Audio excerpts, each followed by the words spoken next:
So we are back with a monthly ranking for all of the new releases I saw during the month of August. It's been a couple of months since I've done one of these. And for the record, I have reviewed all of these movies. You can find those reviews, look them up. You want in-depth thoughts. Without further ado, let's talk movies.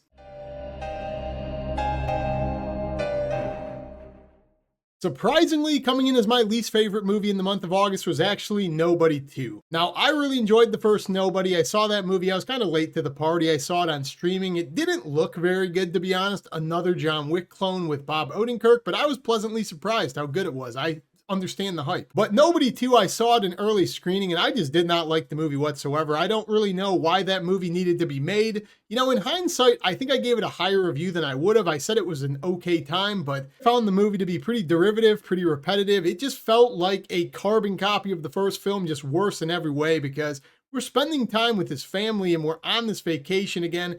Kind of John Wick mixed with National Lampoon's Vacation. But watching the second film in this franchise, it just feels like the shtick of this everyday nobody guy who has these skills is getting incredibly old. Again, maybe it's fatigue over the years of getting so many clones since that first movie. But aside from the fact that they ramped up the action in this movie and it's much more of a fast-paced movie as opposed to the story of like his spy thing that was going on in the first movie, I didn't really like anything in this. I didn't think the jokes were very effective. I thought the villain was a cardboard cutout cartoon. I hated that performance, probably one of the worst villains of the year, to be honest. And this is just a movie I was completely bored watching. A lot of people in the screening I went to had a great time with this film, but I would never rewatch this movie. And to be honest, I almost don't even remember anything about it. That's how non-impactful it is. And I don't like movies that are like that. Coming in at number 6 is actually Hell House LLC Lineage, and another movie I guess basically everybody on the internet hated besides me. And you know, in hindsight, I was a little bit generous towards this one as well. Maybe I was just feeling very nice during the month of August. I don't know. I liked a lot of what this movie was attempting to do. Again, I said in my review, I only saw the first Hell House, and going into this one, knowing it wasn't found footage, I was looking forward to what they could possibly do, the scares, the setup, but I was not super familiar with the lore. And I had no idea what was going on for the vast majority of this movie. It is incredibly lore heavy. This is one of the heaviest lore, like horror movies I've ever seen. So much so it's talking about digit numbers from the previous movies. Like that's a huge selling point to the plot twist, like individual numbers you have to remember that they showed you. I wouldn't have known that even if I saw all these movies. I don't remember details in that capacity. So the fact that this movie attempted to be so lore heavy in the conclusion of a franchise, and it really overuses the clowns in this. It's basically the same villain over and over again reused. You can tell that was their bread and butter and they wanted to try as many styles as possible with it. But I stay true to what I said in that review. I think this movie was like close to being great when it comes to a scary movie because there's a lot of really effective scare setups, like just tense moments where the camera shot is really cool, something lingers. But this movie was the ultimate tease, blue balls galore. You get no payoff to basically any scare in this movie. So it left me more frustrated than basically any other movie I've seen in recent memory, on top of the fact I didn't really know what was going on. So I don't know, the whole thing's kind of a blur. Coming in at number 5 is the most recent movie I watched called The Toxic Avenger, which is apparently a remake of a trauma film from the 80s, and I just don't think the subject matter aged well whatsoever. There are good parts to this film with Peter Dinklage playing the main character who's this anti-hero who falls into a tub of acid or some goo and he becomes the Toxic Avenger. But the trend of this month, and this continues with this movie, I don't think this movie really worked for what it was trying to do. It's a trauma movie, which apparently is like this over-the-top B horror movie that's supposed to be ineffective and it's supposed to be funny and just over-the-top graphic. Apparently this movie had trouble finding production for 2 years before it came to theater, and I can completely tell why. This movie feels like it was just chopped to pieces on the editing floor. Things that made this movie have power and pack a punch were just cut out of it. This movie was so watered down. It felt like the graphic violence really wasn't anything that extreme. I saw movies this month coming up later in the list that were more effective than this when it comes to gore. And this movie just felt incredibly forced. Like the type of comedy they were telling was like straight up juvenile. Again, it's like that throwback 80s horror movie comedy. And I don't think that ages well in 2025 whatsoever. The villains in this movie were actually funny. They were like this ripoff of the Insane Clown Posse, but everything other than them, I thought this movie was incredibly boring, and I know I'm in the minority on that. Kevin Bacon is super underutilized. Peter Dinklage is okay, but he's hardly in the movie because he's just voicing over like a CGI version of the Toxic Avenger. And the kills aren't even that creative. Everything involves a mop, and just every kill with the mop kind of plays out like a sword more so than any creativity. So there's no power to any of the violence. The jokes don't really land. The story's incredibly generic. This is just a movie that is entirely forgettable. And I will say, I can see why people would have fun with this movie because they don't really make movies like this anymore. I compared this to Hobo with a Shotgun mixed with Naked Gun, and if you've ever seen Hobo with a Shotgun, that movie is something else. That being said, that movie is also 10 times as committed to the violence and the extreme gore and the B-horror movie thing as this movie, so at least that movie has a place. This movie's just kind of there, which, as I always say, is kind of my least favorite type of movie, a movie that just kind of exists. I feel nothing one way or the other. That's the Toxic Avenger in a nutshell. By no means the most unwatchable movie. Apparently most people are liking this, but for me, it felt incredibly generic and just not the type of movie I'd ever revisit again. That's another common theme. Coming in at number 4 is Sydney Sweeney's most recent movie, Americana, and this one was okay. It's just not really my type of movie. It's kind of this like Western anthology telling the story of these people trying to get this Native American artifact, and it's through 5 different characters in 5 parts. It was all right for what it was. There's not a whole lot to say about this movie. Again, I explained in my review, if this movie sounds like something you're into, it probably is. They don't make a lot of this movie anymore either. I found this movie to be genuinely funny at a couple of parts. I thought the kid kind of overstays his welcome with the same joke talking about being the reincarnation of Sitting Bull. And they go back to the well with that joke about 20 or 30 times. Halsey as the lead is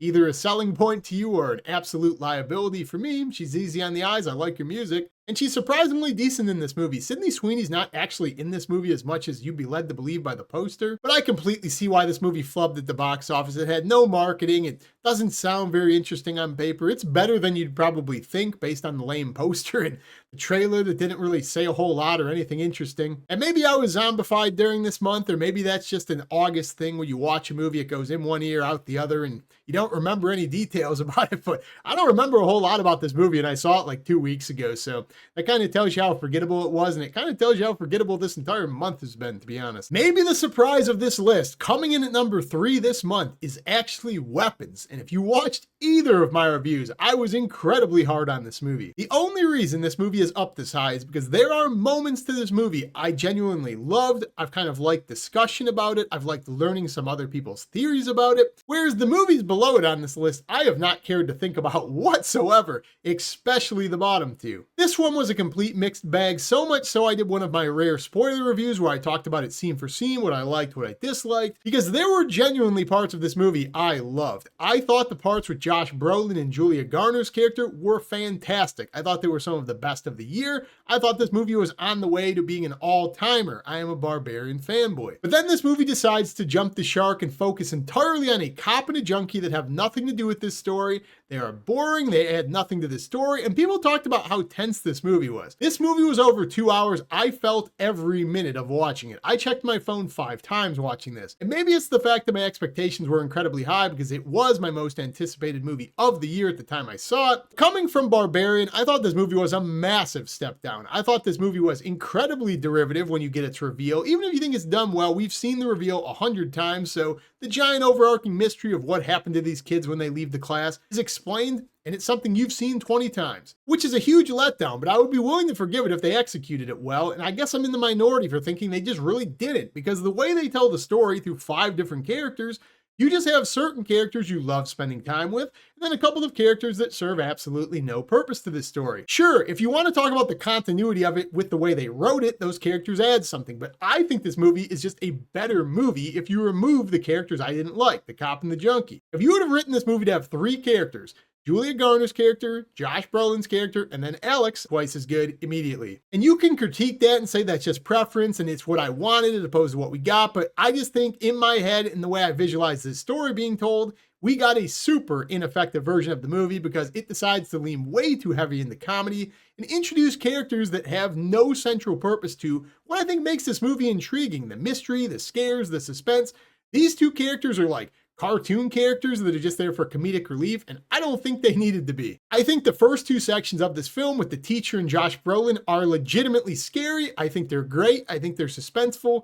Then it falls off a cliff, and for that reason, I was not really a fan of this movie. Again, probably not a movie I'm ever going to rewatch. Now, these last 2 movies on the list are so far and away better than the other 2, I wouldn't even put them in the same stratosphere. That's how much better I like the top 2 than all the others on the list. But coming in at number 2 is probably the least seen movie on this list, and that is Strange Harvest, the mockumentary horror film. This movie was in very limited release in theaters. It makes up a police case about a serial killer that doesn't exist named Mr. Shiny, but it is disturbingly realistic. You will think this was a case you turned on the ID channel. It is done so well. The acting of the cops, the testimonies, the evidence, It feels like something you would watch on your local news at like midnight. And I mentioned about the Toxic Avenger, how that movie wasn't even that graphic. I think Strange Harvest was more disgusting. I thought it was more disturbing. I thought the violence, the gore, the way the acts are depicted was way more unsettling than anything that movie tried to do. I find this movie to be in the rare category of horror movies like mockumentary horror, true crime. If you're into real life killers, that is genuinely going to upset you. Like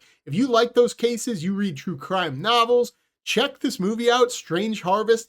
It is one of the most effective fake mockumentary movies I've ever seen. The only thing I have to say is just due to personal preference, this movie leans supernatural, like his inspirations for the killing, why he's doing all of this. If you're somebody who kind of has a hard time suspending disbelief whatsoever when something's not completely realistic, this movie might lose you a little bit towards the conclusion. But overall, I was crazy immersed in this movie. I saw this like late at night, like 10:30 on a Friday or something, and I thought I was in my living room. This is the second most immersive movie I've reviewed on my channel in terms of like forgetting I was watching a movie. It's just done so well. The acting again by the main cops is convincing. The killer is demented. So I say once again, if you love true crime movies or you love true crime novels and you are just into psychology and profiling of serial killers, check out Strange Harvest. I believe it's got to be on VOD by now. I did a review on this one as well. Check that out. But coming in at number 1 by a country mile, a movie I had no expectations for, but I could not stop hearing things brought to my attention. That is Netflix's K-Pop Demon Hunters. This is a movie I put off seeing for way too long. I thought this movie was just crazy good. Honestly, one of the best animated movies ever made, probably. It looks great. The visuals are stunning. The soundtrack is one of a kind and super catchy. This movie's soundtrack is so popular. It's the first soundtrack ever to have 4 songs in the global top 10 at the same time. You have this female K-pop band named Huntrix who has won over the world globally when they get taken on by a demon boy band named the Saja Boys. And I challenge you, if this movie sounds like it's silly because it's an animated movie, you don't like anime, you don't like K-pop, give this movie a chance. It's legitimately just a great musical. The songs are catchy, the story is heartfelt, there's some stuff in commentary about what it means to find yourself, what it means to be true to yourself. I feel like adults will like this movie as much as children if you like the soundtrack, if you like the story. And this is just a movie when I think about the movies that are memorable this year, movies I would rewatch, movies I would buy, easily in the most memorable, like most enjoyable theater experiences. I love this movie. The audience was having a great time, the soundtrack was great, visuals were super unique, the storyline, as asinine as it sounds, it's just so incredibly unique. There's never been another children's movie that's done this storyline. So I urge you once again, if this movie sounds like it's not for you whatsoever and you have Netflix, give this movie a chance. It reminds me a lot of Better Man that came out last year about the CGI monkey. It just sounds so terrible, but it's actually awesome. Give K-Pop Demon Hunters a try. Easily my favorite movie in the month of August, and it wasn't even particularly close. So those are the only movies I got around to seeing in the month of August. It's been pretty busy. Comment down below. Let me know what your list is, what movies I might have missed you really recommend. Maybe I'll get around to them eventually. As always, like, comment, subscribe down below. Helps the channel. I will see you in the next video. Peace!